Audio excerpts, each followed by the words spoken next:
Hi everyone, welcome to another episode. What if one of the most powerful drug empires in history wasn't run by a ruthless cartel leader, but by a young man sitting behind a laptop?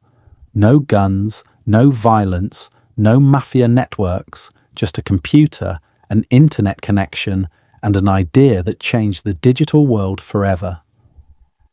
This is the story of Ross Ulbricht, the 29-year-old mastermind behind the Silk Road, the most notorious online black market ever built.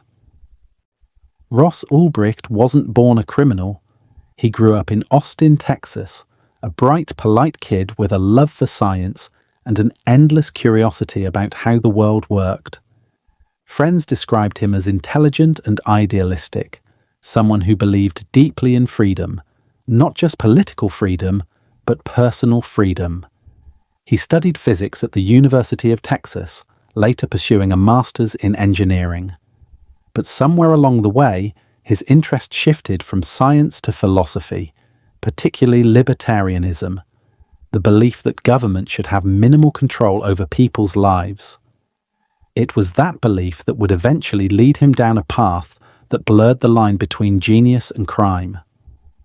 Ross wanted to create a world where people could trade freely, without interference, regulation, or censorship.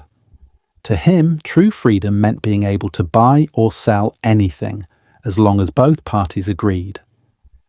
And in 2011, he decided to make that vision a reality. He launched a website on the dark web, a hidden layer of the internet accessible only through encrypted browsers. He called it Silk Road, inspired by the ancient trade routes that connected civilizations centuries ago. But instead of trading silk and spices, this new Silk Road would trade in something much more controversial: illegal drugs, forged documents, and even hacking tools.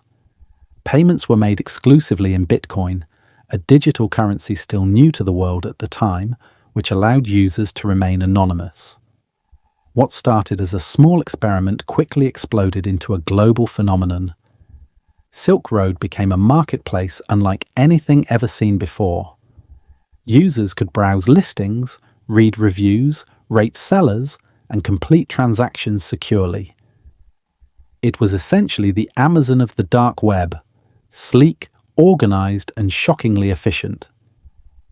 Ross operated under the alias Dread Pirate Roberts, a reference to the film The Princess Bride, symbolizing an identity that could live on even if one person was caught.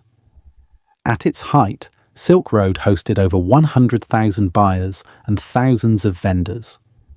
The platform facilitated transactions worth over $1.2 billion, earning Ross millions in commissions. Yet despite the massive scale, he rarely saw himself as a criminal. In his mind, Silk Road wasn't about drugs or crime. It was about liberty, about giving people the power to make their own choices. He believed he was building a system that challenged government control and exposed the hypocrisy of the war on drugs.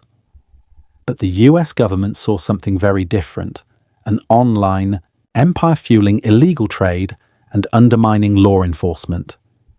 As Silk Road grew, so did the attention it attracted from the FBI, DEA, and Homeland Security. A multi-agency investigation began, but Ross was cautious. He used encrypted communication, operated from multiple servers, and never revealed his real identity. For years, he stayed one step ahead. However, even the smartest minds make mistakes. Early in the project's life, Ross had once posted a message on an online forum asking for technical help using his real email address. That single oversight would eventually become the key that brought his empire crashing down. Investigators followed digital breadcrumbs, tracing activity back to Ross. Slowly, the identity of Dread Pirate Roberts began to unravel. In October 2013, Ross Ulbricht was arrested in a public library in San Francisco. Agents found him with his laptop open, logged into Silk Road as its administrator. Within minutes, the world's largest online drug marketplace was dismantled. In 2015, he was convicted of money laundering, computer hacking, and conspiracy to traffic narcotics. The sentence was severe: 2 life sentences plus 40 years, without the possibility of parole. Ross Ulbricht's story remains one of the most controversial in modern digital history. To some, he's a criminal who enabled dangerous crimes and profited from the suffering of others. To others, he's a visionary, a symbol of digital rebellion who dared to challenge government power and redefine online freedom. The truth likely lies somewhere in between. Ross was just 29 when his empire fell. He didn't build Silk Road out of greed or malice, but out of belief. Lost control himself. His story is a reminder that power, even in the digital age, comes with consequences. The Silk Road may be gone, but its legacy lives on in the ongoing debate over privacy, freedom, and the limits of technology. And it all began with one young man's dream of changing the world, armed not with weapons, but with code. If this video helped you, make sure to like, subscribe and press the bell. Share and do comments. Thank you.